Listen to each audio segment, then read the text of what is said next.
자, 여러분들 그 OT 자료 한번 펴보세요. 첫 번째 자료죠. 예.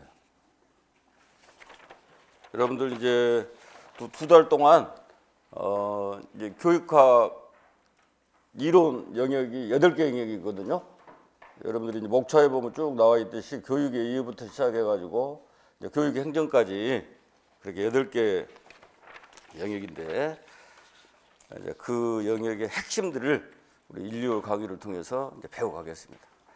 자, 이쪽에 보면 무엇을 해결해야 되는가 이렇게 나와 있는데 이제 여러분들이 지금 요 강의를 통해 가지고 이제 직접적으로는 올해 말에 보는 이제 2021학년도 문제, 요 시험 문제를 15점 이상은 맞아야 돼요.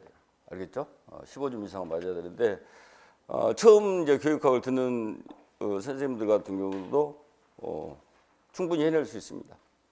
저번에 그 설명회 때 제가 소개를 드렸듯이 그 초수생 중에도 그 만점이 몇 분 이렇게 나와요.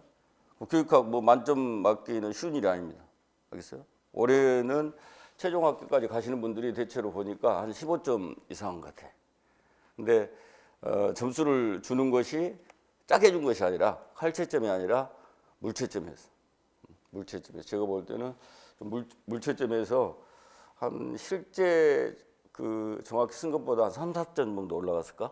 뭐 그 정도 좀 올려줬습니다. 올려줬는데 아무튼 올해 그 기준으로 보면 15점 이상 이렇게 가야 되는데 여러분도 마찬가지입니다. 이제 교육학 공부해서 최종적으로는 15점 이상 이렇게 가야 된다. 근데 초수라고 할지라도 갈 수 있다.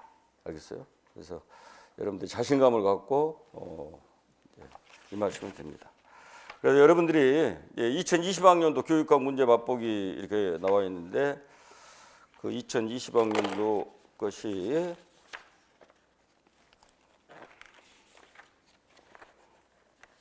요 자료에 보면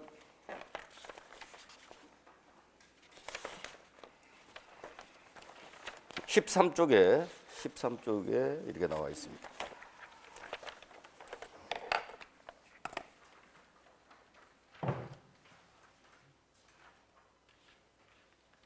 여러분들이 이제 해결해야 될 것이 이제 바로 이제 이런 문제를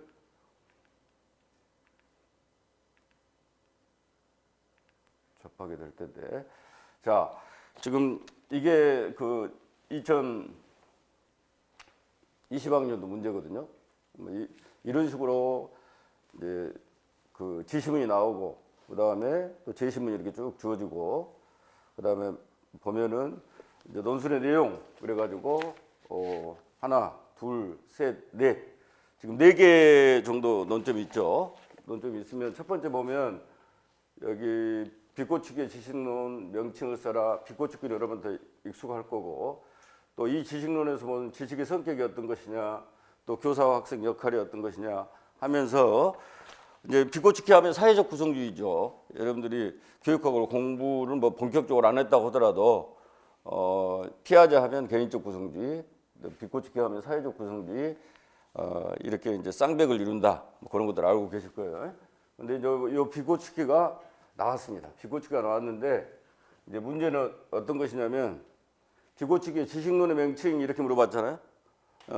이렇게 물어봐가지고 특별히 비꼬치기 뭐 지식론 하고 뭐 특별히 정의한 것들이 없잖아요. 없기 때문에 선생님들이 상당히 헷갈려가지고 그냥 그 사회적 구성주의 혹은 사회문화 이론 그렇게 쓰면 되거든요. 뭐 비꼬치기나 피아제나 다 다룬 것이 뭐겠어요? 지식을 다뤘어요. 뭐 지식을 다뤘으니까 요 비꼬치기나 피아제의 그냥 이론을 쓰면 돼. 근데 요 부분에 상당히 헷갈려가지고 삼천포로 빠지시는 선생님이 많이 있었습니다. 이렇게 됐고, 뭐 이 지식론에서 보는 뭐 지식의 성격 이렇게 한다면은 그 지식의 성격이라고 하는 것을 한 가지만 딱 쓰라고 그랬잖아요. 사회적 구성주의니까 그 지식이라고 하는 것은 사회적 상호작용을 통해서 구성이 된다. 뭐 복잡한 것이 아닙니다. 사회적 상호작용을 통해서 그 지식이라고 하는 게 구성된다. 그러면 피아제 같은 경우는 이제 개인 내면에서 지식이 어떻게 만들어지는가. 여러분들이 많이 들었을 동화 조절이라고 하는 걸 통해 가지고 지식이 구성이 돼요. 근데 비고치기는 이제 강조한 것이 이제 공동체 안에서 사회적 상호작용을 통해서 지식이 구성된다. 뭐 이런 식으로 이야기를 했거든요. 그걸 쓰는 거예요. 그다음에 교사와 학생의 역할 어떤 것이냐. 그럼 학생의 역할은 당연히 이제 지식을 구성해 가는 거고, 그다음에 교사의 역할은 그런 지식을 구성해 가는 것을 안내하고 촉진하고 뭐 지원하는 거겠죠. 지원하는 건데 이제 그런 것들을 서술을 하는 것이 이제 첫 번째 문제입니다. 그래 여러분들이 첫 번째 문제 같은 경우는 그냥 그 1, 2월 달 이론 확실하게 들으면 충분히 쓸 수 있는 그런 문제예요. 그 다음에 이제 영교육 과정이라고 하는 것이 이제 두 번째 등장해요. 영교육 과정이라고 등장하는데, 이제 교육 과정에서 보면 공식적 교육 과정이 있고 또 잠재적 교육 과정이 있고 그다음에 영교육 과정이 있잖아요. 그러면 영교육 과정 같은 경우는 올해는 반드시 나올 것이다. 이런 식으로 이제 예측을 했는데 왜 잠재적 교육 과정이 한 2번 정도 나왔고, 그러면 나오면 이제 영교육 과정도 나오겠잖아요. 그래서 영교육 과정이 등장했는데, 영교육 과정이 이제 그 내용 선정에 주는 시사점. 영교육 과정이라고 하는 것이 뭘까요? 영교육 과정, 공식적 교육 과정이 없어가지고 교육적 가치가 있는데 공식적 교육 과정이 없어가지고 학생들이 배우지 못한 교육 과정입니다. 이제 그런 거니까 그 이제 개념을 정확하게 알고 있다면 이제 교육적 가치가 있는데 공식적 교육 과정 빠지면 안 되겠죠. 뭐 이때 교육 내용 선정할 때 교육적 가치가 있는데 혹시 빠진 것은 없는지 그런 걸 꼼꼼히 살펴가지고 교육적 가치가 있는 내용은 반드시 교육 과정에 넣어줘야 된다. 뭐 이런 것들이 이제 그 교육 내용 선정이 주는 시사점입니다. 자, 그 다음에 이제 비교사가 말한 교육 내용 조직 방식 명칭 했는데, 이것도 이제 좀 그 물음 자체가 좀 헷갈리는 그런 물음이었는데, 일단은 저 위에 이제 설명 보면 이런 그 중심 과정이 있고, 그 다음에 그 중심을 둘러싼 주변 과정이 있는 이런 교육 과정으로 이런 식으로 이제 교육 내용을 조직한다. 뭐 그런 식으로 지금 위에 나와 있습니다.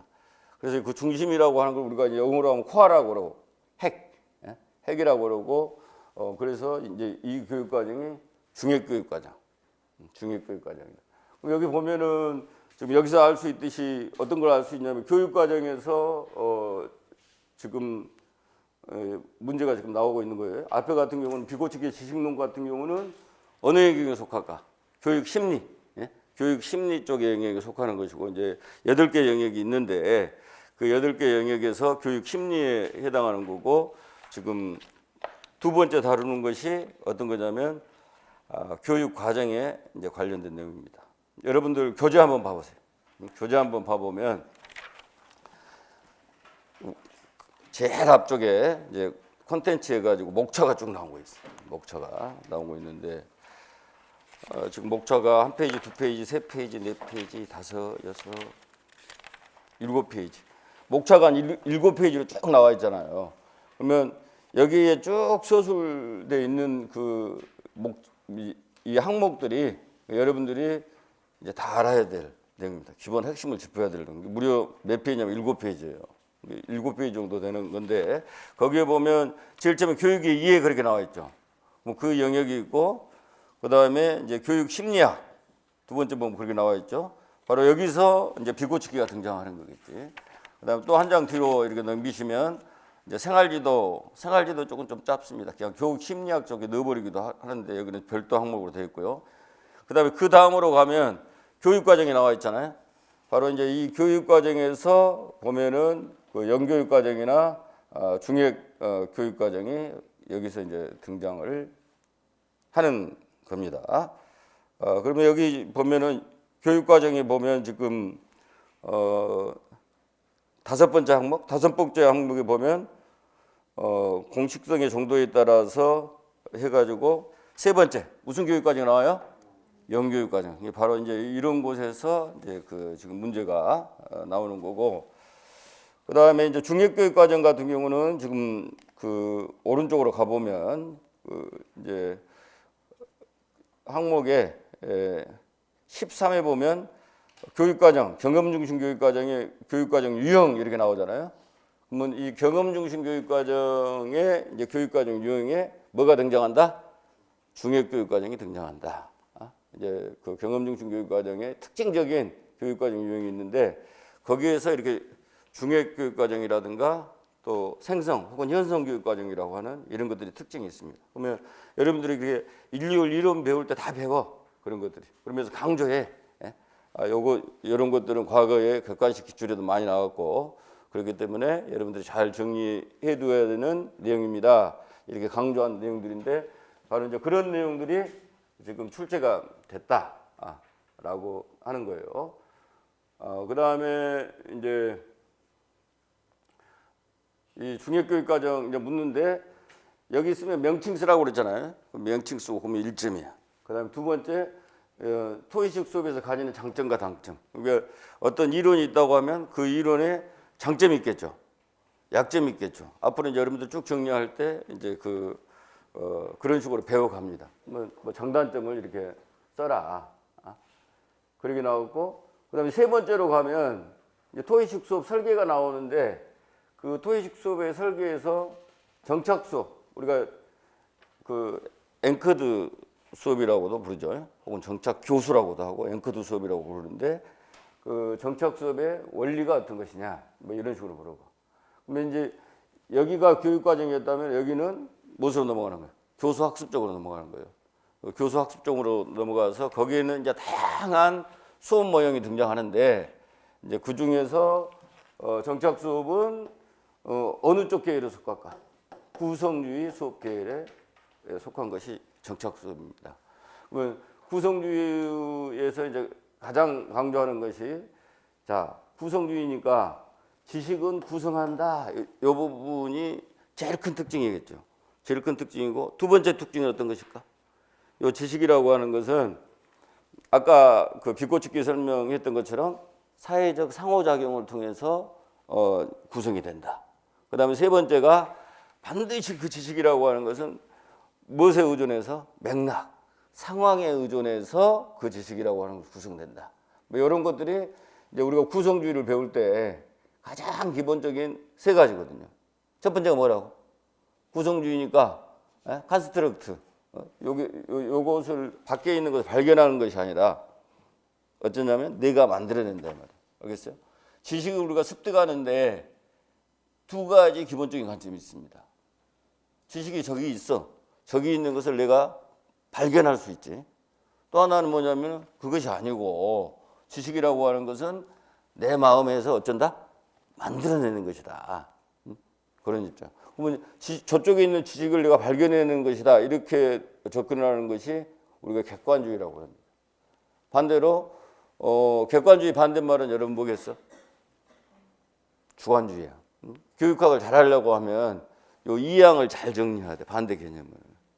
그러면 지금 객관주의가 있다고 하면 그 객관주의에 그 대립되는 개념이 있을 거 아닙니까? 그러면 그것이 무슨 주의라고? 주관주의. 이 객관과 주관이라고 하는 말은 여러분들 교육학 배울 때 수도 없이 나옵니다.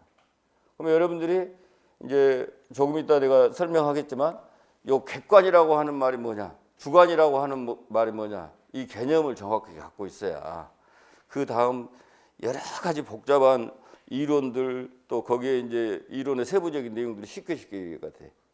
근데 객관이라고 하는 그 개념을 모르고 주관이라고 하는 개념을 모르고 그냥 냅다 외우려고 하면 여러분의 그 머리 수준이 맨사 수준이 아니에요. 안 외워져. 알겠어요? 그런 것들 기본 개념을 알고 있어야 그 빼대가 딱 서야 살이 거가 붙는 겁니다. 그래 이제 객관주의 반대말이 뭐라고? 주관주의. 주관주의의 또 다른 이름이 뭐겠어요? 구성주의. 알겠어요? 이제 구성주의는 무슨 주의다? 주관주의다. 주관주의다.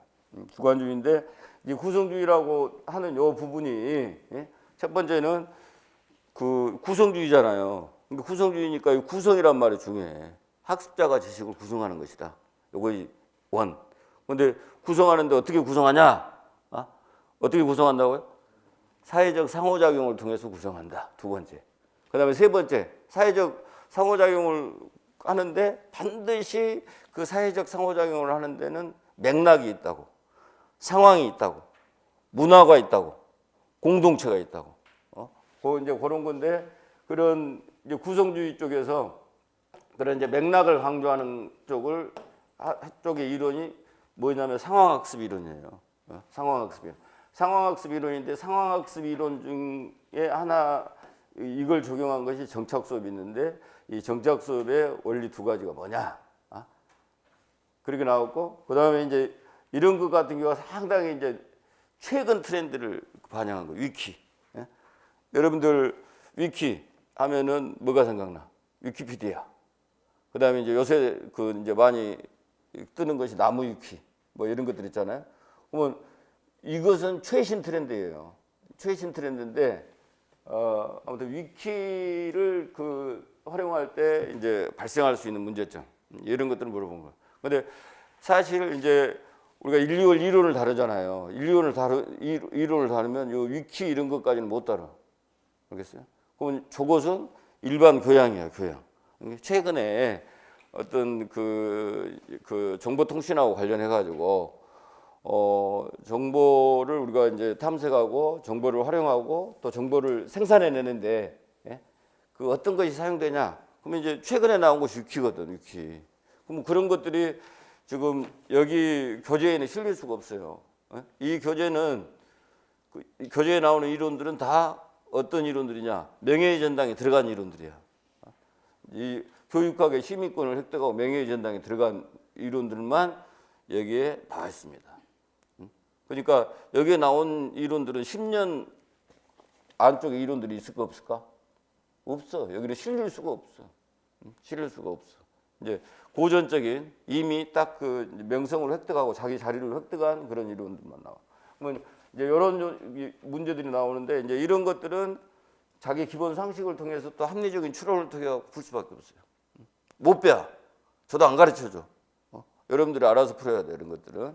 그리고 그렇게 되고, 그 다음에 이제 마지막에 이제 스타인호프하고 오웬스가 분류한 학교 문화 유형에 따를 때 이렇게 나왔는데, 이제 이런 것이 골치가 아픈 겁니다. 왜냐하면 스타인호프와 오웬스 같은 경우는 학교 문화론, 거기 보면 이제 뭐 공포문화, 기계문화, 뭐 가족문화 이런 식으로 해갖고 네 가지 그 문화 유형이 등장을 해요.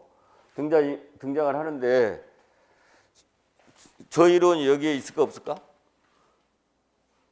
있지. 예? 있기는 있어.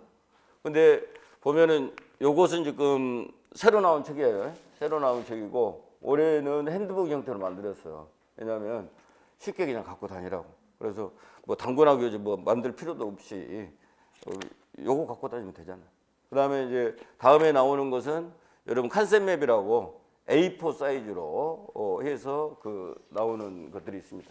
그럼 그것은 어떤 형태로 정리가 됐냐면 뭐 이런 형태로 정리가 됐어. 더 간단하게. 이것이 어떤 거냐면 컨셉맵이야.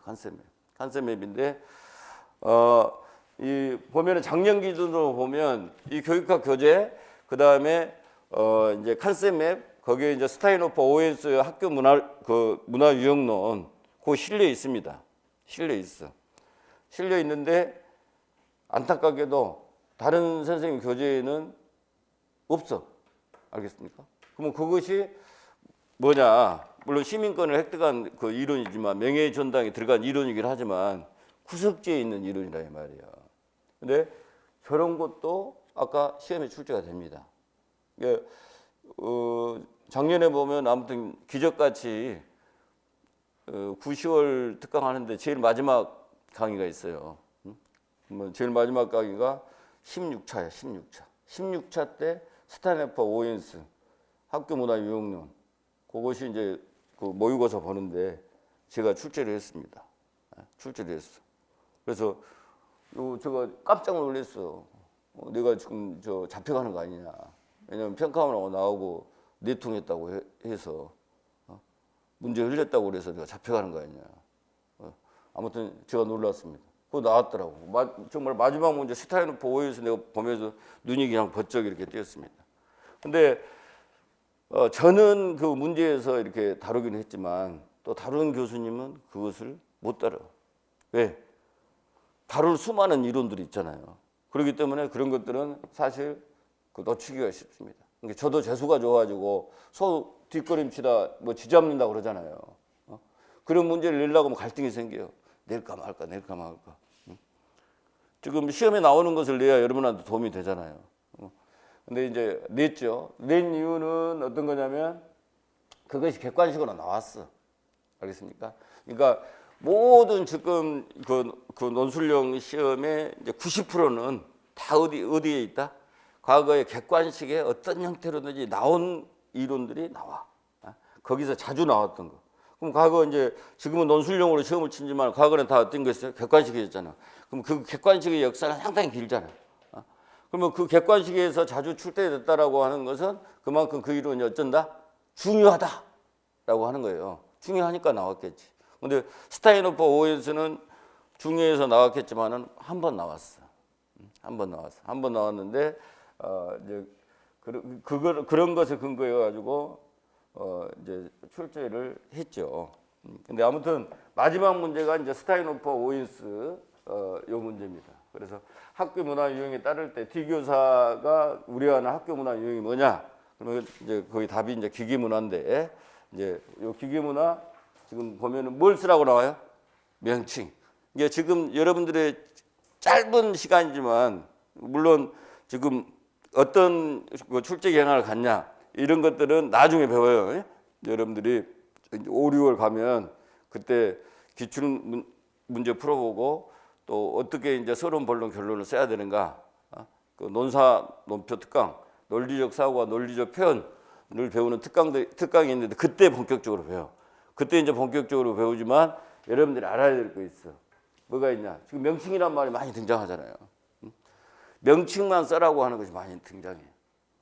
왜 그럴까? 채점하기 쉽게 하려고. 명칭 쓰면 몇 점이겠어요? 1점이에요. 1점. 지금 논술의 내용이 총 몇 점이에요? 15점. 15점인데 이게 지금 보면은 명칭 써라. 그런 식으로 지금 앞에 뒷고축기 지식인론의 명칭 뭐 이런 식으로 나오잖아요. 그다음에 또 보면 여기 보면 이 비교사가 말한 조직 방식에 뭐라고 나왔어요? 뭐라고 나왔어? 명칭. 예? 그러니까 지금 출제위원들이 이제 명칭을 엄청나게 사랑하기 시작했어. 이 경향이 점점 변해. 경향이 점점 변하는데 이제 어느 날 갑자기 명칭 써라 하는 것이 나오는데 지금 이제 2020학년도 문제 보니까 명칭 써라고 한 게 무려 몇 점이에요? 3점이에요. 3점. 지금 보면은 여기 3점이 등장했습니다. 15점에서 3점이면 5분의 1 아닙니까? 상당히 큰 분량입니다. 그래서 적어도 이제 여러분들이 교육학을 배우는데 여러분들은 교육학을 전공자로서 배우는 거 아니에요. 이제 기본 소양, 교육학에 대한 이제 기본 소양, 교사로서의 활동을 이렇게 하는데 이런 교육 활동을 하는데 기본적인 어떤 그 지식이 있어야 될 거 아닙니까?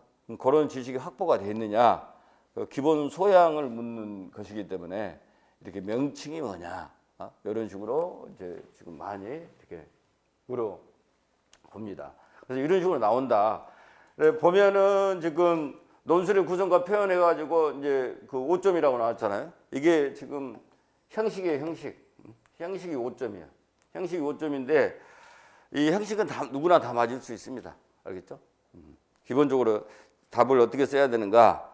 서론, 본론, 결론 요것으로 해가지고 이제 완전한 글을 쓰는데 저 형식 5점은 누구나 다 맞을 수 있어. 기본을 알면. 이제 나머지가 요거 몇 점? 15점짜리예요. 이거 15점. 요 15점짜리인데 이렇게 보면 4점, 4점, 4점, 3점 이렇게 돼 있죠.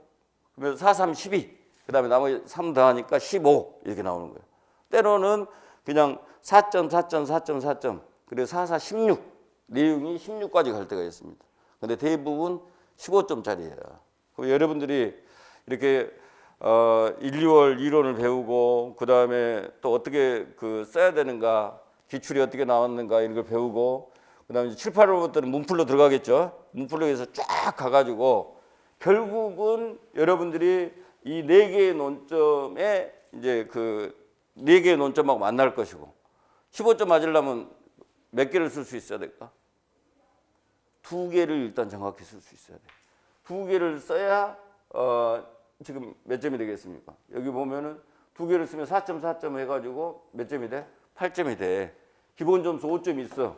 그럼 여기까지 오면 몇 점이야? 13점이에요. 여기까지 오면. 그러니까 이 4개의 논점 중에 2개를 써내야 돼. 그 다음에는 요 한 문제 정도가 2분의 1 정도, 아리까리 해가지고 2분의 1 정도를 써야 돼. 2분의 1 정도 쓰면 여기에 드디어 4점짜리니까 이거 쓰면 몇 점 돼? 15점 되잖아요. 아리까리한데 확실히는 몰라. 근데 4점인데 부분 점수 2점 이렇게 되고 마지막 문제는 여러분들이 무조건 모른다고 생각해야 돼. 이거 모르는 문제가 이런 식으로 그 이제 작년에 이제 제각인 수강하신 부분은 이제 운이 좋아가지고 이걸 쓸 수 있었지만 이 한 문제 정도는 사실은 듣보잡이 나온다. 이렇게 마음을 먹고 있어요. 근데 그 듣보잡이 나오는데 이제 합격해야 되니까 피를 토하면서 그래도 어떻게 써보는 거야. 예? 써보다 보면 이제 거기서 이제 점수가 이제 부분 점수가 올라가면서 15점 플러스 알파가 되는 거죠. 그러니까 처음 내가 교육학을 공부하는 사람의 목적은 그거야. 4문제 나오는데 내가 2문제는 써낸다. 한 문제는 좀 아리까리 할 것이다. 한 문제는 내가 완전히 모를 것이다. 이렇게 마음을 딱 정해놓고 가야 돼. 그렇게 가고 이제 열심히 이렇게 하다 보면 이제 기적적으로 그 실수에 실수를 거듭해가지고 20점이 나오기도 하더라 이거요. 안 나올 것 같지만 초수도 20점이 나오기도 합니다. 그러니까 여러분들이 바로 그 주인공이 되시기를 바랍니다. 자, 그래서 다시 이제 앞쪽으로 한번 가볼까요? 아까 지금 OT 계속 한번 봐보세요.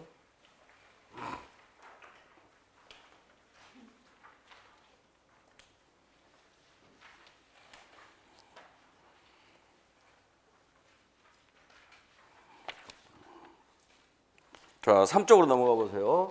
이제 여러분들이 이제 15점을 넘기고 만점까지 달려가야 되는데 그러면 그걸 위해 뭐가 필요한가? 뭐 상식적인 거지만은 한번 이렇게 짚어 봅니다. 그러면 첫 번째는 당연히 알아야 쓰니까 알아야 쓸 수 있기 때문에 배경지식 필요한 거예요. 모르면 못 써. 근데 이제 두 번째 이제 여러분들이 그 주목해야 될 것이 어떤 거냐면 요거 논술형 시험이잖아요. 그러니까 논리적 사고가 필요하고 그 다음에 적절하게 표현해낼 수 있는 그 표현력이 필요합니다. 그러면 요것도 상당히 중요한 능력이죠. 요것도 상당히. 그러면 이런 2개의 날개로 배경지식이라는 날개, 그 다음에 이 논술 능력이라는 날개, 이 2가지 2개의 날개를 통해서 여러분들이 20점을 향해서 날아가는 겁니다. 인류어는 바로 이제 요 배경지식을 집중적으로 배우는 거다. 그럼 교육학 배경지식을 보면 아까 쭉 목차 봤잖아요. 7페이지에 이르는 그 목차에서 그럼 여러분들이 이제 정리해야 될 것이 300개 정도 돼, 이론이. 그럼 여러분 1년 며칠이야? 365일이요. 그럼 시험까지 가면 한 날짜로 세면은 며칠일까? 300일이야, 300일. 300일이면 지금 300개 그 이론 알아야 되니까 하루에 몇 개씩 알아야 돼? 하나씩. 그러니까 제가 이 말을 하는 것은 뭐냐면 공부량이 많다 이거야. 근데 교육학만 공부량 많습니까? 전공은 더 많아. 그러니까 이제 여러분들이 이 교육학 전공 엄청난 공부량 앞에서 열심히 당연히 해야 되겠지. 근데 열심히 하는 것만으로는 안 돼. 왜? 임용 응시하시는 분들은 다 열심히 하네. 열심히 해. 기본이 열심히 해야 돼. 근데 그 열심히 하는 것들은 안 되고, 그 다음에 전략을 잘 잡고 가야 된다고. 내가 지금 여기서, 저기 부산까지 간다고 그럽시다. 열심히 뛰어. 열심히 하는 거지. 그렇게 가는 거다고. 저기 서울역 가가지고 KTX 타고 가는 거다고. 어느 거이 더 빨라? KTX 빠르지. 열심은 누가 더 열심히 하겠어요? 지금 여기서 이제 비가 오나 눈이 오나 그걸 향해서 뛰어가는 사람이 더 열심이야. 근데 더 빨리 도착하는 사람은 KTX라고. 여러분은 달릴 것이냐 KTX를 탈 것이냐 해서 제가 보면은 그 전략에서 전공이든지 아니면 교육학의 점수를 잘 얻느냐 못 얻느냐가 결정됩니다.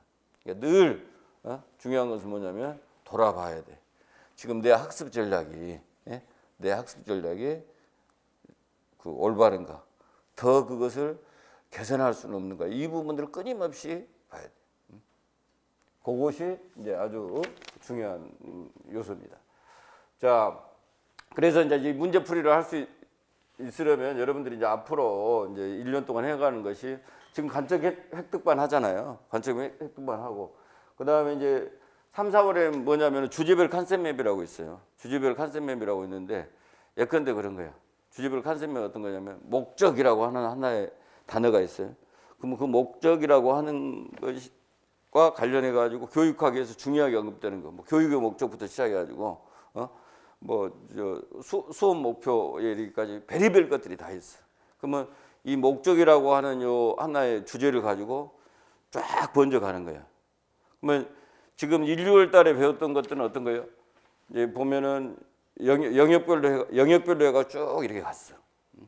근데 3, 4월은 영역을 초월해가지고 영역 횡단 쪽으로 A라고 하는 주제, B라고 하는 주제 해가지고 영역을 횡단해서 그 주제를 가지고 쫙 살펴보는 거예요. 그렇기 때문에 이제 1, 2월에 이제 배우는 요 과정이 1, 2월에 배우는 과정이 이제 이런 식으로 그 C줄이라고 하면 3, 4월에 하는 거는 이렇게 날줄이에요. 그럼 이렇게 촘촘하게 여러분들이 배운 기본 배웠던 내용들을 정교화하는 거지. 그 다음에 이제 여기 5, 6월에 보면 여러분들이 꼭 이제 들어야 되는 이론 총정리. 작년에는 단기 특강이라고 했는데 이제 좀 멋있게 하려고 총알 특강이라고 이렇게 붙였어. 총알 특강. 그러면 요건 그냥 일주일에 40강으로 해요. 집중해갖고 쫙 처음부터 끝까지 보는 거예요. 알겠습니까? 여러분들이 1, 2월 들었다고 그래가지고 교육학 이론 정리 안 돼. 한번 다지기를 해야 되겠잖아요. 그러면 이제 짧은 시간에 집중적으로 한번 다지기를 쫙 하는 것이 이제 그 총알 특강입니다. 여기서는 제가 지금 원래 작년 이름은 어떤 거냐, 이론 정리반, 이론 완성반 이런 것이 이제 그 많이 쓰는 표현이거든요.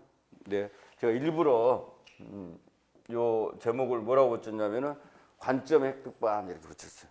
1, 2월은 뭐냐면 여러분들이 제일 중요한 것이 끝나면 다 잊어먹거든요. 끝나면 다 잊어먹는데 끝났음에도 불구하고 여전히 기억에 남는 것이 뭐냐면 관점이에요. 관점. 그리고 관점은 그냥 올해 시험 준비하면서 이제 내가 남겨지는 것이 아니라 이제 평생 여러분들 교사의 길을 가면서 영원히 영향을 미치는 것이 뭐라고? 관점이에요. 관점. 그래서 일부러 관점 획득반이라고 하는 것을 이야기를 했습니다. 이게 이제 굵은 요 빼대를 그 1, 2월에 이제 세우면 된다. 낱낱의 그 사실이라고 하는 부분들 앞으로 계속 이렇게 배워갑니다. 배워가는데 실제로 여러분이 배우는 이론들이 이런 거구나라고 아는 것은 언제냐면은 요 다음에 이제 그 문풀 과정에 들어가서 그제서야 비로소 합니다. 문풀이라고 하는 과정은 어떤 특징이 있냐면 다 이렇게 예하고 결합이 되어 있어요. 그러면 아까 우리가 문제 봤잖아요. 문제 제시문에 나온 것들은 어떤 거냐면 다 예야, 예. 그러면 예인데 이제 그 예가 나와 있고 이 예하고 이론하고 결부시켜서 이렇게 보는 거예요. 근데 1, 2월 강의가 재미없는 이유는 왜 재미없을까? 예하고 그 이론이 결부가 안 돼. 예하고 결부가 안 되니까 정말 여기 뭐 뜬구름 잡는 식으로 들리는 경우가 많이 있단 말이에요. 이해가 잘 안 되지. 이해가 안 돼도 여기에서 이제 기본적인 어떤 스키마를 세워놓으면 문풀에 들어가서 이해하고 결합이 되면 그때서 비로소 요 이론이 교육 현장에서 이렇게 적용이 되는구나 하는 것을 알 수 있는 것이 바로 문풀입니다. 문풀. 근데 이 문풀에 가기 전에 이제 5, 6월에 이제 그 이론 총정리 총알 특강, 이거 3, 4월인가? 아무튼 있고, 그 다음에 이제 논산업협특강, 요것은 이제 써야 되니까. 내가 알면 뭐돼, 이제 써야 되잖아. 논술 능력을 확보를 해가고 써야 되니까 그것을 배우는 것이 바로, 이런 논산업협특강입니다. 스키마를 세우고, 스키마를 정교화하고, 스키마 다지고, 이론 공부는 이런 식으로 해 나가는 거다. 그런 것들이 이제 앞으로의 커리큘럼으로 돼 있습니다. 자, 그다음 간접 핵특강 강의의 특징이라고 하는 것이 나오는데, 이제 그가 이제 크게 이제 두 가지로 제가 지금 여기다 정리를 해봤습니다. 두 가지로. 하나는 이제 교육과 배경지식 학습의 관점 획득 해가지고 인티그레이션, 이 통합적 접근. 이걸 이제 방법론적 다원주의라고 그러는데, 이런 말을 안 들어봤을 거예요. 방법론적 다원주의라고 하는 말을 안 들어봤는데, 요 말 좀 기억을 하시고요. 아무튼 통합적 접근을 저는 강조를 합니다. 여러분들 전공을 잘하려고 해도 그렇고, 교육학을 잘하려고 해도 그렇고, 또 실제로 교육 현장에서 이제 교육 활동들을 여러분들이 펼쳐갈 텐데, 제가 생각할 때는 제일 중요한 것이 뭐냐면 통합적 관점이에요. 이 인티그레이션이라고 하는 거. 예, 요건데, 요것은 조금 이따 우리가 그 핵심을 살펴보겠습니다. 또 그 다음에는 어떤 거냐면은 핵심 개념을 중심으로 해서 이제 교육학의 구조를 파악해야 된다. 여러분들이 지금 7페이지에 이르는 그 이론들, 아까 목차만에서 7페이지에 이르는 그 이론들의 낱낱의 사실들은 도저히 기억할 수가 없습니다. 또 기억할 필요도 없어. 뭐 중요한 것은 어떤 거냐면 이 빅 아이디어, 핵심 개념, 요것을 잘 포착을 해놔야 돼. 핵심 개념. 그러면 이 핵심 개념을 여러분들이 알 때 두 가지 효과가 있는데, 학습 내용이 구조화가 되는 거예요. 구조화가 된다라고 하는 것은 어떠냐면은 그 배우는 내용들의 관계들을 정확하게 파악할 수 있어. 관계들을 구조화가 되고, 그 다음에 이제 학습량이 적정화되는 거죠. 다 배울 수는 없어. 그 핵심 개념을 정확하게 이해하고 넘어가야 돼. 100가지를 알기보다는 그 100가지 안에서 핵심 개념이 예를 들어서 세 개가 있을 거 아닙니까? 그러면 세 가지를 파고 들어가서 그걸 정확하게 이해하면 나머지 97가지가 따라옵니다. 저한테 딸이 있어요. 딸이 있는데 지금 한 25 됐나? 지금은 이제 직장 생활을 하고 있어요. 근데 학교 다닐 때 엄청나게 저를 이제 엄마 아빠를 속타게 했어. 그래서 제가 보니까 용돈을 줘요. 용돈을 주는데 이제 고등학생인데 용돈을 줘. 용돈을 주는데 가만히 보니까 맨날 화장품 사고 옷 사고 그러고 또 하는 거야. 그래서 저는 생각할 때 이제 부모들이 그러잖아요. 지랄 총량의 법칙이라고. 뭐 저 때는 저런다. 참자. 하면서 참았어. 근데 이제 어느 날은 내가 도저히 못 참아가. 야, 너는 그 아빠가 용돈 주면, 책이라도 한 권 이렇게 사서 보지. 맨날 화장품 사고, 맨날 옷 사고. 그래서 되겠냐? 그랬더니 딸이 하는 말이, 걔 짱나게 하네. 그 고등학교 때 제가 제일 많이 들었던 말이에요. 걔 짱난다. 걔 짱나. 아빠는 아무것도 모르면서 걔 짱나게 하네.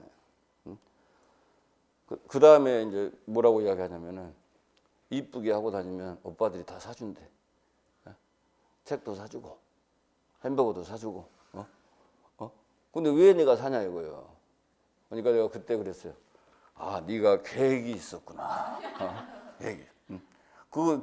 그런 거하고 마찬가지. 여러분들이 이제 뭘 딱 집어야 되는가 이것을 명확하게 해야 돼. 어쨌든 저도 그렇게 하려고 노력하고 여러분도 스스로 노력해야 돼.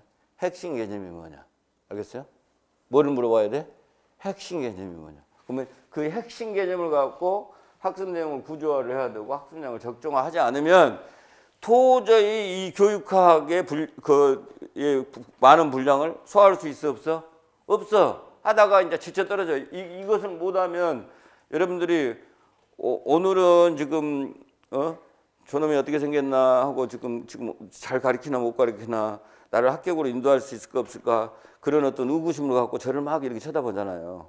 그러면서 나름대로 뭔가 해보겠다라고 하는 그 의지가 불타올라. 오르다가 이제 한 2월 되고 하면은 내가 왜 이 길을 택했나? 이러려고 내가 지금 교사 된다고 그랬나 하면서 얼굴색이 싹 변해. 그러고 이제 강의실 어두워져. 어두워지는데 그렇게 되는 이유는 뭐냐면 요 두 번째 핵심 개념을 중심으로 해서 교육학의 구조를 이제 파악하지 못하면 힘들어서 못합니다. 알겠죠? 그래서 저도 최대한 핵심 개념을 중심으로 해서 가르칠 거예요. 여러분도 계속 물어야 되는 것이 교육학을 공부하든지 전공을 공부하든지 핵심 개념이 뭐냐. 그리고 앞으로 현장에 가서도 마찬가지. 교과서에 있는 거 그대로 다 가르치는 아니라고 그러잖아요. 여러분들이 핵심 개념을 가지고 과감하게 자를 거 자르고 좀 더 깊이 들어가야 될 깊이 들어가고 이렇게 하면서 핵심 개념을 가지고 교육과정을 재구성해서 교과를 재구성해서 가르쳐요. 그 훈련을 지금 여러분 공부하는 과정에서 제대로 해내야 됩니다. 알겠습니까? 그래서 이제 요 개념이라고 하는 것이 나오는데 요 개념이란 요 부분은 여러분들이 오늘 가서 꼭 이제 복습을 하시기 바랍니다. 요 개념이란 요 부분에다가 지금 페이지를 186쪽 186쪽 페이지 교재 186쪽 이렇게 써놓고 186쪽 한번 봐보세요. 교재 186쪽 한번 봐보세요. 그럼 교재 186쪽에 이제 그 개념의 개념이라고 나오는 건데 개념이 뭐냐라고 하는 것이 나오는 건데 이 개념의 개념은 오늘 꼭 여러분들이 암기를 해야 돼요. 그래서 제가 이렇게 공부를 하다가 암기를 하시오 하는 것이 나와요. 그러면 그것은 반드시 제 명령을 따라줘야 돼. 알겠어요? 그러면 그냥 이해하고 넘어가야 될 것이 있고 아니면은 반드시 암기를 이해하고 플러스 암기까지 해야 되는 것들이 있습니다. 알겠어요? 그러면 암기를 하시오. 무엇을 암기를 하시오? 개념의 개념을 암기하시오. 그러겠어. 왜냐하면은 엄청나게 중요하니까. 핵심 개념을 그 중심으로 해서 학습 내용을 구조하고 그 학습량을 적정화해야 한다고 그랬잖아요.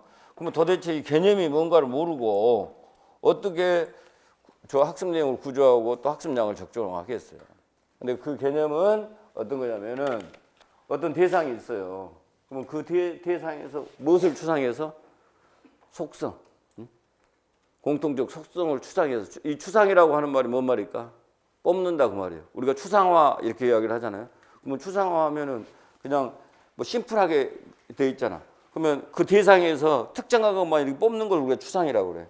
이걸 공통적인 속성을 뽑아서 그걸 종합한 관념이 아이디어가 뭐다? 개념이다. 라고 이제 하는 것입니다. 그러면 여기 이제 이 공통적 속성에는 이 공통적 속성에는 이제 두 가지가 있습니다. 결정적인 속성이 있고, 그 다음에 뭐 가변적인 속성이 있고, 그 두 가지가 있어요. 그러면 예를 들어서 자 어류라고 해봐요. 어류의 개념. 물에서 산다. 결정적인 속성이에요? 가변적인 속성이에요? 어류. 어류. 물에서 산다. 결정적인 속성이에요? 가변적 속성이에요? 그래, 결정적 속성이지. 물고기가 물 떠나서 못 살잖아요. 그렇기 때문에 그건 결정적 속성이에요. 그럼 포유류. 포유류는 땅에서 산다. 이건 그 결정적 속성이에요? 가변적 속성이에요? 가변적 속성이지. 그래갖고 맨날 나오는 게 고래가 나오잖아요. 고래가 등장하잖아. 울산에 고래가 등장을 하면서 고래 같은 경우는 저 새끼를 낳고 젖 먹이면서 키우지만 어디서 산다? 물에서 산다.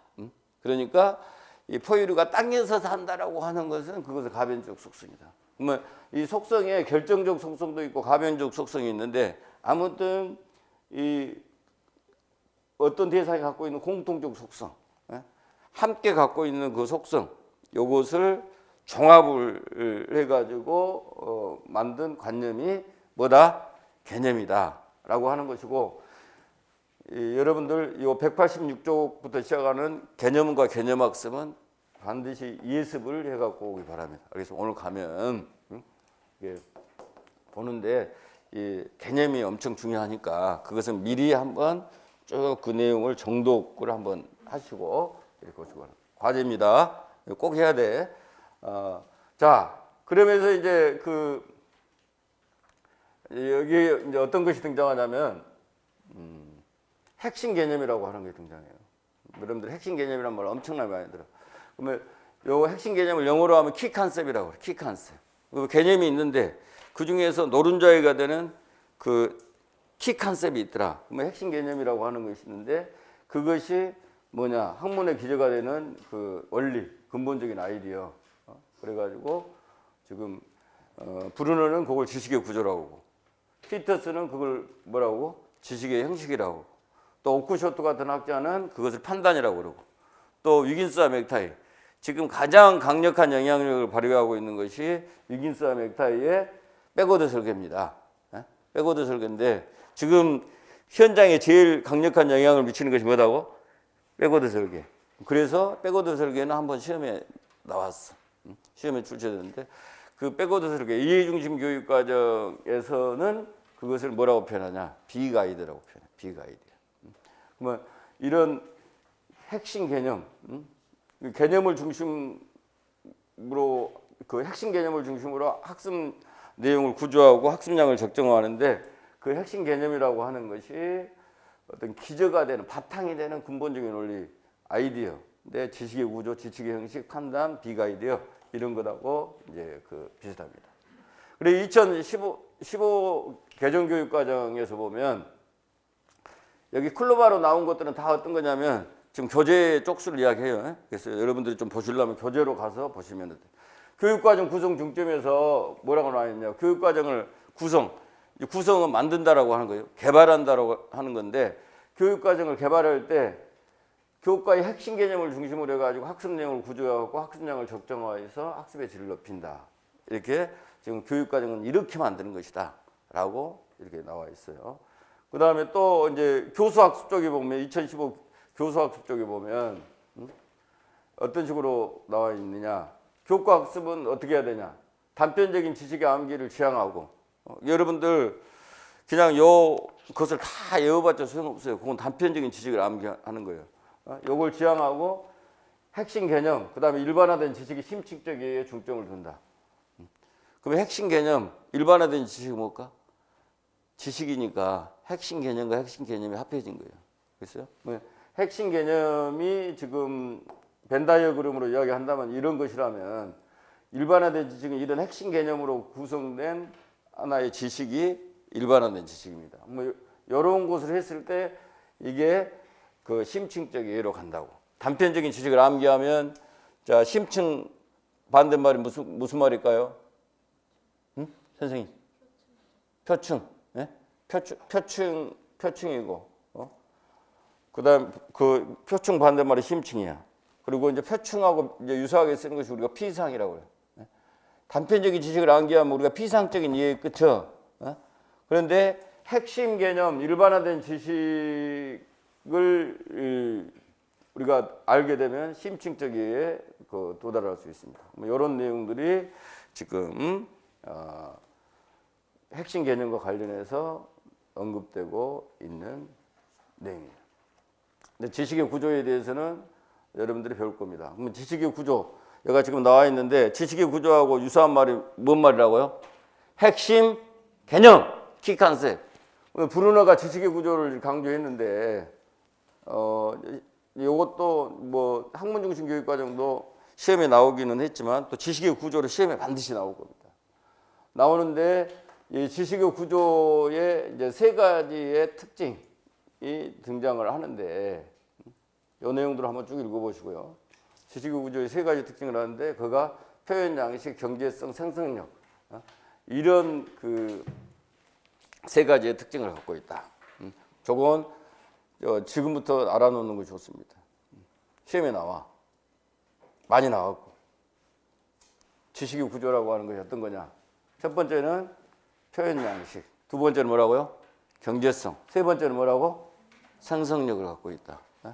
지식의 구조의 특징 세 가지를 이렇게 진술하고 이런 식으로 반드시 나올 겁니다. 반드시 나오는데 표현 양식이라고 하는 것은 이 지식의 구조는 올바른 방식으로 이렇게 표현을 하면 누구나 다 배울 수 있다는 거예요.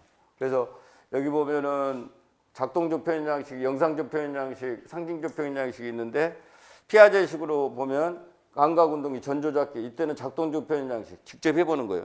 그 다음에 영상적 표현 양식, 구체적 조작기 같은 경우는 어떤 그 이미지로 이렇게 표현을 하는 거예요. 그 다음에 형식적 조작기, 이제 중고등학생에 이르면은 형식적 조작기에 해당하죠.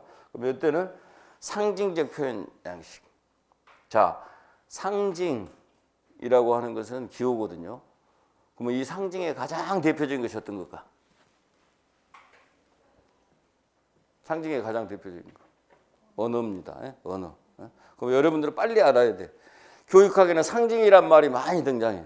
상징이란 말이 많이 등장하는데 문화는 다 뭘로 되어 있을까? 상징으로 되어 있어. 문화는 뭘로 되어 있다고? 상징으로 되어 있고 그 상징의 가장 대표적인 것이 뭐다? 언어예요. 언어. 응? 언어. 이걸 알아놓으셔야 돼. 문화라고 하는 거, 문화. 교육학에서 이 문화 엄청 많이 등장합니다. 예? 문화라고 하는 것이 엄청 많이 등장해요. 아까 지금 2020학년도 그 시험에도 스타인호퍼 오웬스의 학교 문화 유형론 이렇게 나왔잖아요. 그 학교 문화라고 하는 이 문화라고 하는 것은 어떤 것을 다루고 있냐면 다 의미를 다루고 있는 것이 문화예요. 의미 혹은 가치를 다루고 있는 것이 문화의 세계. 이 문화의 세계인데 문화의 세계는 다 뭘로 되어 있느냐면은 의미를 다 뭘로 되어 있다고 그랬어요? 심볼, 상징으로 되어 있습니다. 상징이라고 하는 것들은 어떤 거냐면은 무언가를 가리키는 거예요. 가리키는 것이 상징이에요. 알겠어요? 봐보세요. 어떤 식으로 하면 이미지. 우리가 이제 의식이 발달하는데 그 다음에 이미지 다음에 뭐가 있냐면 상징이 있어. 상징. 상징 다음에 뭐가 등장하냐? 개념이 등장해. 그러면 이미지라고 하는 것은 어떤 거냐면은 우리 눈에 보이는 것하고 비슷하게 표현한 것이 이미지예요. 뭐 사람을 표현하면 사람을 표현하는데 이렇게 표현하는 것이 이미지야. 상징은 뭘까?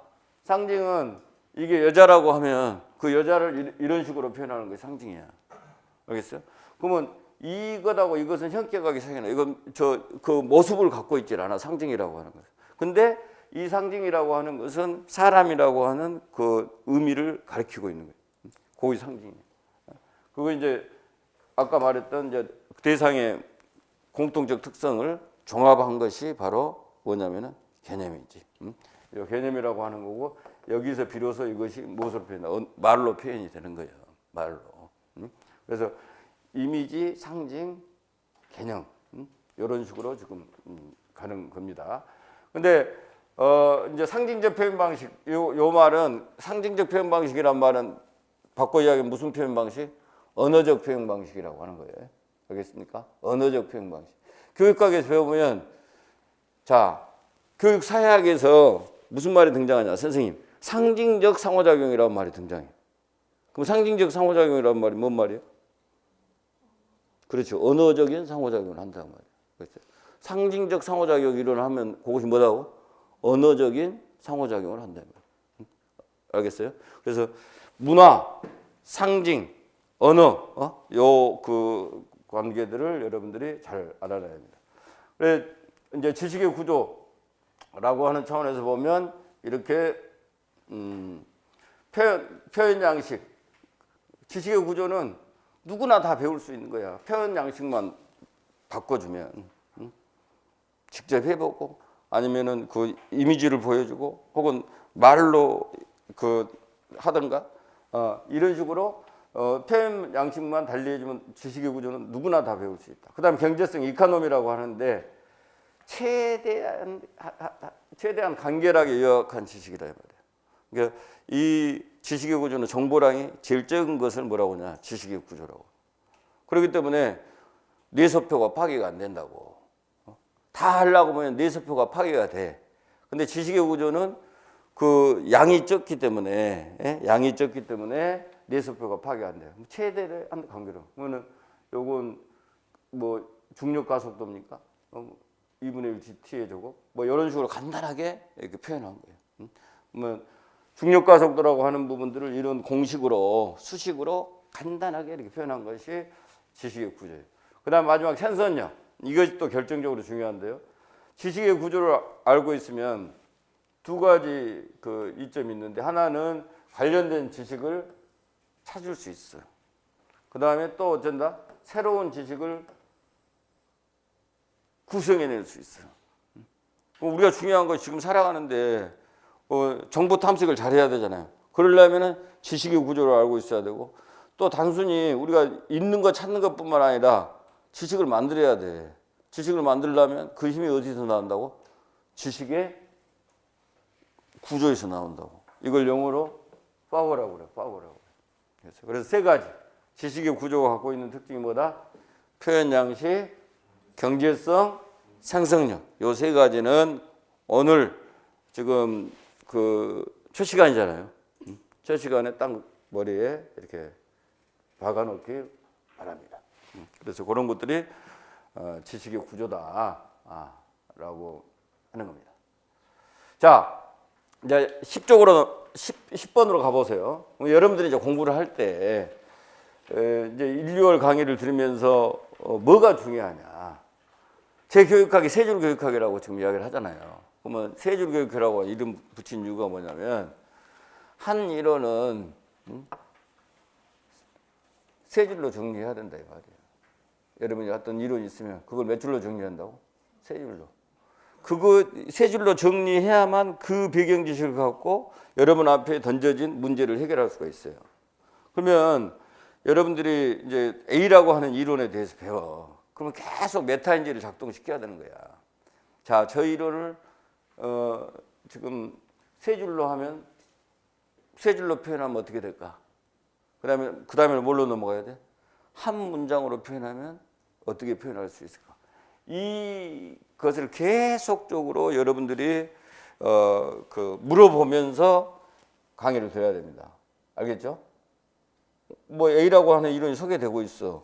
뭐 소개되고 있는데 그 A라고 하는 이론을 한 문장으로 여러분들이 다른 사람한테 설명하지 못하면, 또 한 문장으로 여러분 손끝에서 그 이론을 정리하지 못하면 여러분은 그 이론을 알고 있다, 모르고 있다? 모르고 있는 거예요. 알겠어요? 그렇기 때문에 계속 그 어떤 이론을 배우면 이 이론을 한 문장으로 표현하면 어떻게 되냐, 이걸 고민하고 그렇게 정리를 해내야 돼. 그러면 그 한 문장으로 정리하는 것은 교재에 있을 수도 있고 제 강의 내용 중에 나올 수도 있고, 여러분이 이해한 방식으로 한 문장 정리할 수 있습니다. 뭐가 됐든지 간에 몇 문장으로 정리하라? 한 문장으로 정리를 해야 돼. 그렇게 하면 여러분들이 이제 천하무적이 되는 겁니다.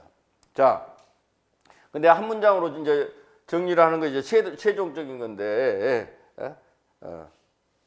최종적인 건데, 여기서 이제 공부를 할 때 반드시 이제 여러분들이 유념해야 되는 것이 뭐냐면은, 저는 명칭을 강조합니다. 아까 개념학습 그쪽 파트 반드시 읽어보라고 그랬잖아요. 그러면 그 개념은 우리가 어떻게 읽다가느냐. 하나는 아까 개념은 공동된 무엇을 종합한 거라고 그랬어. 무엇을 종합한 거다? 속성을 종합한 거라고 했죠. 속성. 우리가 어떤 개념을 습득하는 것은 속성을 할 때 개념을 습득해요. 쉽게 말하면 삼각형 하면 그 결정적 속성이 세 변으로 되어 있어. 내각의 합은 몇 도요? 180도예요. 이런 것들이 속성이거든요. 속성을 우리가 알므로 해서 개념을 습득해. 또 하나는 어떤 거가 있겠어? 예를 우리가 보면서 개념을 습득합니다. 그러니까 개념을 습득하는 기본적인 두 가지 방법은, 하나는 속성을 아는 거고, 또 하나는 example, 원형, 요걸 아는 거예요. 이 두 가지를 통해서 우리가 개념을 습득하는 거예요. 습득을 하는데, 부차적으로 개념하고 관련된 것이 또 뭐가 있다고? 명칭이 있다고, 명칭. 명칭이 있는데, 그게 왜 명칭이 중요하냐면, 그 이론의 명칭이 그냥 아무렇게나 짓지 않는다고. 그 이론의 명칭에는 뭐가 들어가 있다? 결정적 속성이 들어가 있어. 이론의 명칭에는 뭐가 들어가 있다고요? 결정적 속성. 우리가 개념을 습득하는데 예가 있고 속성이 있는데, 이론의 명칭에는 대개 결정적 속성이 들어가 있어. 그러면 여기 자유교육이라고 했어요. 리버럴 에듀케이션이라고 있어. 그럼 여러분들이 자유교육을 알려면 무엇을 알아야 돼? 역서 말하는 자유가 뭔지를 알아야 돼. 알겠어요? 자유가 뭔지를 딱 정리를 해놓으면 자유교육 요것을 안 잊어먹고 설명할 수가 있다고. 근데 자유가 뭔지 모르고 그 자유가 뭘까라고 하는 것을 들여다보지 않고 그냥 뒤에 자유교육하고 막 여러 가지 내용들을 이렇게 정리해 놓으면 절대로 인출이 안 돼. 그 다음에 두 번째, 다중지능 하면 이 이름 자체가 지능인데 다중, 멀티라고 나왔잖아요. 그러면 이것은 가장 결정적인 요소성. 지능은 한 개가 아니라 몇 개다? 여러 개다. 그 이야기를 지금 하고 있는 거예요. 그러면 성취기준 중심 교육과정. 뭐 교육과정인데 뭐가 중심이라겠어요? 성취기준이요. 그러면 성취기준을 가지고 그 교육 내용을 개발했다 이 말이고 여기서 제일 중요한 개념은 뭐겠어요? 성취기준이라고 하는 개념이에요. 그러면 이 성취기준이 도대체 뭐냐? 성취기준하고 성취수준이 어떻게 다른 거냐? 이런 것들을 여러분들이 변별할 수 있어야 이 교육과정을 이야기했어요. 자, 기대가치 이론 봅시다. 이것도 시험에 한번 나왔어요. 학습동기 쪽에 시험에 출제된 건데, 논술형 시험에 출제된 건데, 자, 기대 가치가 곱하기 돼 있잖아요. 그러면 동기는 기대하고 가치를 어떤 것이다? 곱한 것이요. 요 표현은 기대하고 가치를 곱한 것이요. 그러면 이때 기대 가치는 요것은 도대체 뭐고 이것은 뭐냐? 요것을 여러분들이 정리를 하면 끝이야. 기대는 그 성공에 대한 기대고 가치는 성공했을 때 얻는 가치야. 그러면 기대 가치 이론이라고 하는 걸 배울 때 여러 가지 내용이 있지만 기대 가치 할 때 기대는 그 성공에 대한 기대고 그다음 가치는 성공했을 때 얻는 가치다. 그러면은 내가 이걸 할 수 있다. 성공의 기대가 아무리 높다고 하더라도 내가 이것을 해내서 얻는 것이 아무것도 없다면은 동기는 얼마다? 꽝이다. 왜? 곱한 거니까. 그리고 내가 이것을 해냈을 때 얻는 가치, 10조가 떨어져. 예를 들어서 10조가 떨어진다 그래도 내가 이걸 해낼 수 있을까? 그것에서 빵이면 동기는 뭐라고? 빵이야, 빵. 그런 식으로 여러분들이 이런 것들을 정리해야 돼. 뭐 욕구 위계 이론. 그럼 욕구가 뭐가 위계적으로 돼 있다. 요것이 핵심이에요. 특성 요인 이론 하면은 이런 이론들이 있어. 그러면 요거 배울 때 요건 특성은 누구의 특성이냐? 학생의 특성이에요. 그다음에 요인은 직업의 요인이에요. 요거 이제 진로 이론 쪽에서 나오는 이론이에요. 진로 지도를 어떻게 해야 되느냐? 그럼 학생의 특성과 그다음에 직업의 요인이 궁합이 잘 맞도록 잘 매치되도록 그렇게 진로 지도를 해야 된다. 이런 것들이 이제 윌리엄슨이 이야기한 특성 요인 이론인데 여기에 다 뭐냐면 이 이론의 결정적인 그 속성이 다 포함되어 있습니다. 그러면 요거 인지 발달은 피아제 인지 발달 이론이라고 이렇게 나와 있어요. 그러면 무엇을 제일 알아야 될까? 피아제는 뭐라고 이야기했을까? 인지가 발달된다 이렇게 한 거야. 제일 중요한 거지. 그러면 인지가 어떻게 발달되냐? 감각운동기부터 시작하고 형식적 조작기까지 인지가 어쩐다고? 발달한다가 제일 중요한 이론이야. 여기 지금 이론 중에서. 그러면은 여기서 이제 물어보는 것이 어떤 거냐면, 그러면 인지가 발달하는데, 그러면 인지가 발달하는데 도대체 뭘 기준으로 해서 인지가 발달하느냐? 그럼 그런 것들이 이제 그 다음 의문점이겠지. 뭘 기준으로 해서 인지가 발달할까? 인지 구조의 질적인 변화. 알겠습니까? 인지 구조라고 하는 것이 스키마타라고 하는 것이 있고, 이것이 질적으로 변하는 것을 뭐라고 불러? 인지 발달이라고 부르고, 그 질적으로 변하는 것을 인지 발달이라고 부르는데, 그것이 이제 질적으로 다른 인지 구조가 어떤 것이냐면 감각 운동기라고 하는 인지 구조가 있고, 그다음 전조작기라고 하는 인지 구조가 있고, 이런 것들이 다 어째요? 질적으로 다른 인지 구조예요. 질적으로 다른 인지 구조가 등장을 하면서 인지 발달을 한다. 이런 것들입니다. 그다음에 조작적 조건화. 누가 이야기했을까? 스키너가 이야기했어. 스키너가 이야기했다면, 제가 제일 답답한 것이 여러분들을 이제 그 공부하는 것을 볼 때 바로 이런 거예요. 조작적 조건화 하면 우리 저 B 캡 선생님, 조작적 조건 한번 설명해 봐요. 조작적 조건 한번 설명해 봐요. 그리고 들어는 봤어, 안 들어봤어? 들어봤죠? 그러면 여러분들이 이제 스키너의 조작적 조건화는 다 그 학부 때 다 공부했을 거 아니야. 그럼 그때 어떻게 정리해야 되냐면 조작적 조건화라고 하는 것은 지금 이 학습을 뭐라고 보는 거예요? 행동의 변화라고 봐. 예? 행동의 변화를 그 학습이라고 보는데 그럼 행동의 변화에 대한 지금 입장이 조작적 조건화라고 하는 말 이 명칭에 표현이 됐겠잖아요. 예? 그러면 이 조작적 조건화라고 하는 것은 어떤 거냐면은 예? 이 조작이라고 하는 것이 바로 뭐냐면 행동이에요. 행동. 알겠어요? 조작이 뭐라고? 행동인데 이 행동이 어떤 행동이냐? 자발적 행동을 우리가 오퍼런트 조작이라고 그래. 스키너가 자발적 행동을 조작이라고 그랬어.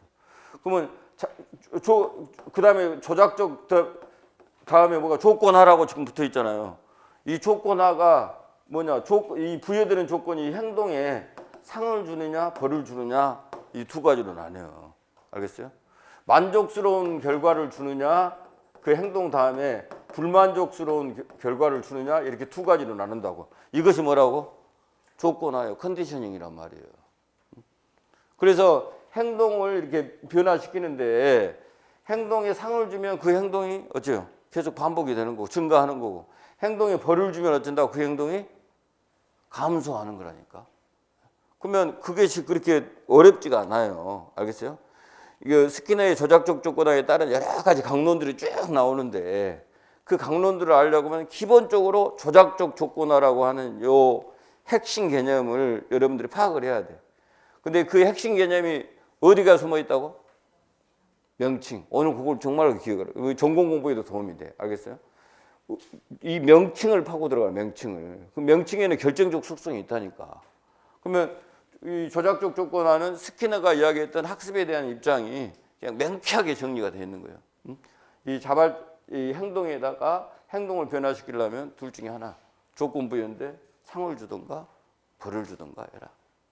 요걸 상을 주는 걸 우리가 뭐라고 표현해? 강화라고 그러고 벌을 주는 걸 우리가 뭐라고 그래? 네? 벌이라고 그러지. 네? 알겠어요? 강화와 벌이라고 그렇게 이런 거 하는 거예요. 응? 그런 식으로 이야기를 하는 겁니다. 이런 형태로 여러분들이 이제 그 쉽게 말하면 이제 계속 하다 보면 너무 시간이 많으니까 무엇에 주목하라?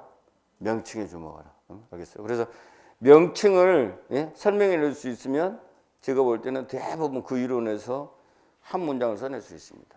혹은 핵심 개념을 그 이론의 핵심 개념을 노른자위로 잡아낼 수 있어요. 그러면 여러분 문제 풀 수 있어요. 알겠죠?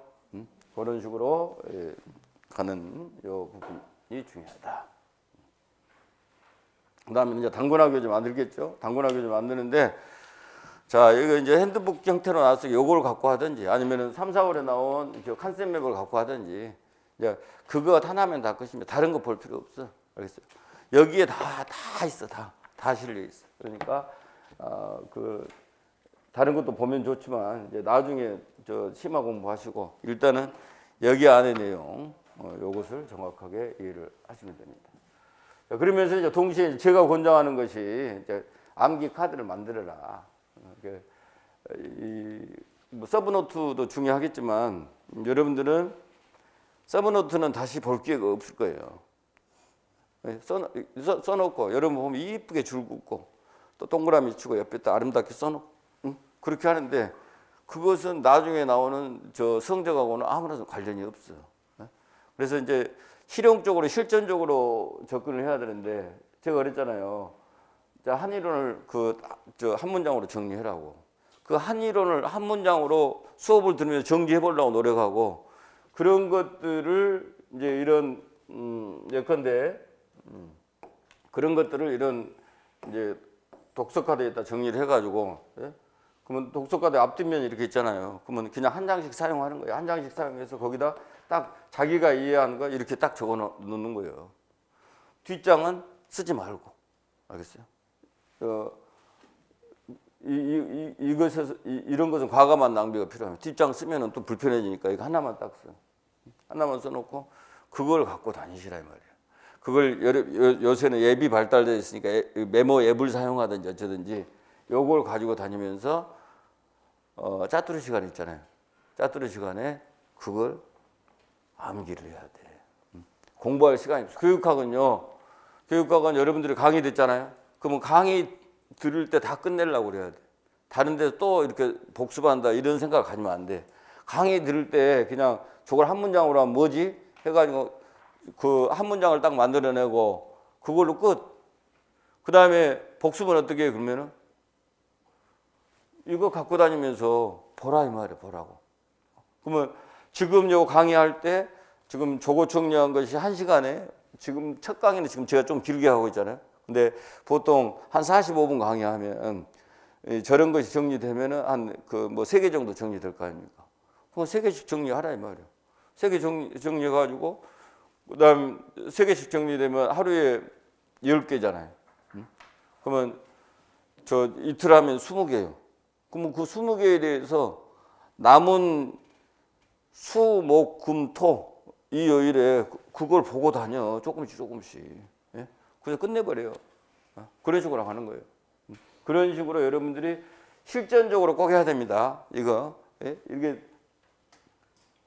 여러분이 이해한 내용으로 딱 정리해가지고 다른 내용들은 다 어디가 있어요? 여가 다 있어. 예?